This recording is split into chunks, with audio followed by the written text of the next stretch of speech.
ನಮಸ್ತೆ ವೀಕ್ಷಕರೇ, focus TV ಡಿಜಿಟಲ್ಗೆ ಸ್ವಾಗತ.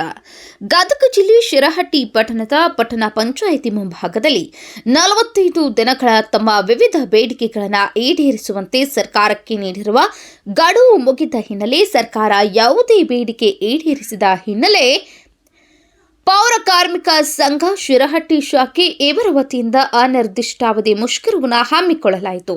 ಎಲ್ಲ ಪೌರ ಕಾರ್ಮಿಕರು ತಮ್ಮ ದೈನಂದಿನ ಕೆಲಸವನ್ನು ಸ್ಥಗಿತಗೊಳಿಸಿ ಮುಷ್ಕರದಲ್ಲಿ ಪಾಲ್ಗೊಂಡಿದ್ದರು. ರಾಜ್ಯದ ಎಲ್ಲ ಪಾಲಿಕೆ ಮತ್ತು ನಗರ ಸ್ಥಳೀಯ ಸಂಸ್ಥೆಗಳಲ್ಲಿ ಪೌರ ನೌಕರರ ನ್ಯಾಯಸಮ್ಮತ ಬೇಡಿಕೆಗಳನ್ನು ಈಡೇರಿಸಬೇಕೆಂದು ಒತ್ತಾಯಿಸಿದರು. ಈ ಸಂದರ್ಭದಲ್ಲಿ ಎಲ್ಲ ಪೌರ ಕಾರ್ಮಿಕರು ಉಪಸ್ಥಿತರಿದ್ದರು. Bureau report Khadar Kotihal, focus TV digital, Shirahatti, Gadag. ಸಂಘಕ್ಕೆ ಕರ್ನಾಟಕ ರಾಜ್ಯ ಪೌರ ನೌಕರ ಸಂಘ